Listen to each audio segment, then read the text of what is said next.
सांस लेने के लिए भी लेफ्टिनेंट गवर्नर के पास जाना चाहता है, पानी पीने के लिए भी इजाजत उसको लेफ्टिनेंट गवर्नर से लेना चाहते हैं। शर्म की बात है कि जम्मू कश्मीर को आपने नॉन एंटिटी बना दिया, एक लेफ्टिनेंट गवर्नर बना के। जिस कश्मीर को खून से सेंचा वो कश्मीर हमारा है, उस खून को आपने अपने पांव तले रोंद दिया है और आपने वो इतिहास मिटा दिया है। पावर के नशे में इतना मत गुम हो जाओ कि आपको पता ही नहीं चले कि आप क्या कर रहे हैं। देश को आगे बढ़ाने के लिए जिनकी सोच देश भर में हिंदू मुसलमान सिख ईसाइयों की है, वो कभी भी आपके इस काले कानून को कभी बर्दाश्त नहीं करेगी। आप एक इतिहास भारत का बदल रहे हो, ये आपको मालूम होना चाहिए। पावर के नशे में इतना मत गुम हो जाओ कि आपको पता ही नहीं चले कि आप क्या कर रहे हैं। आपने एक स्टेट को उसका इतिहास मिटा दिया है, मसल दिया। एक स्टेट से बनाकर उसकी यूनियन टेरिटरी। आपको खाली ज्योग्राफिया मालूम है, जम्मू कश्मीर की हिस्ट्री मालूम, आपको यह मालूम है लद्दाख में 2 डिस्ट्रिक्ट है, एक लेह और कारगिल। आपको यह मालूम है मुस्लिम 52% आबादी शिया मुस्लिम लद्दाख में और बुद्धिस्ट 48।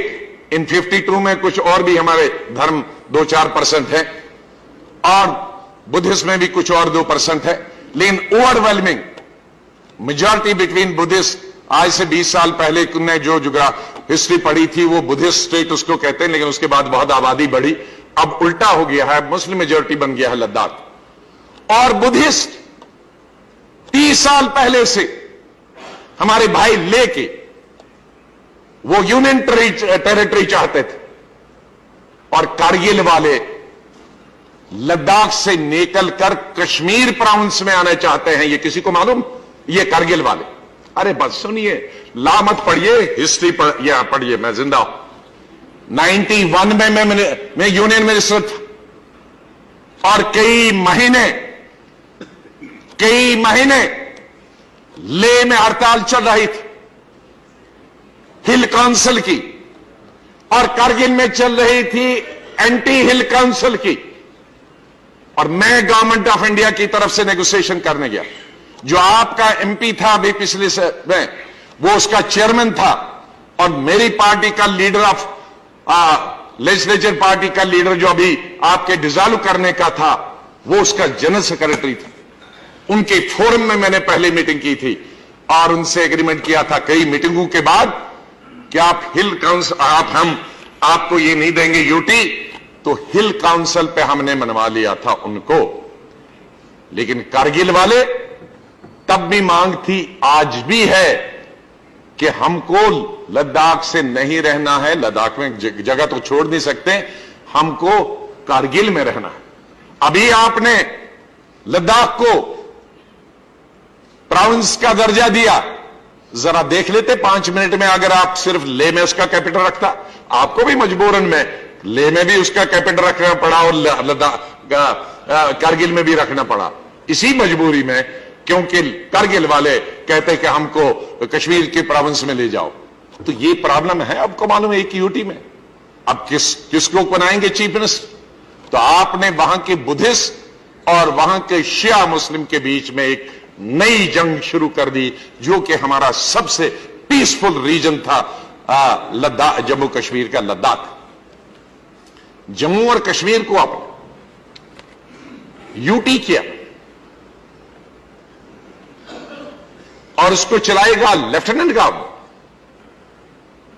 कितने बुद्धिमान लोग,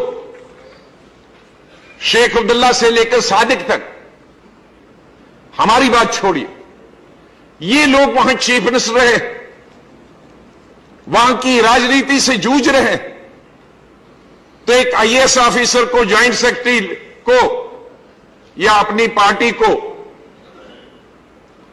किसी व्यक्ति को उठाकर लेफ्टिनेंट गवर्नर बनाएगा और वो जम्मू कश्मीर के मसले हल करेगा।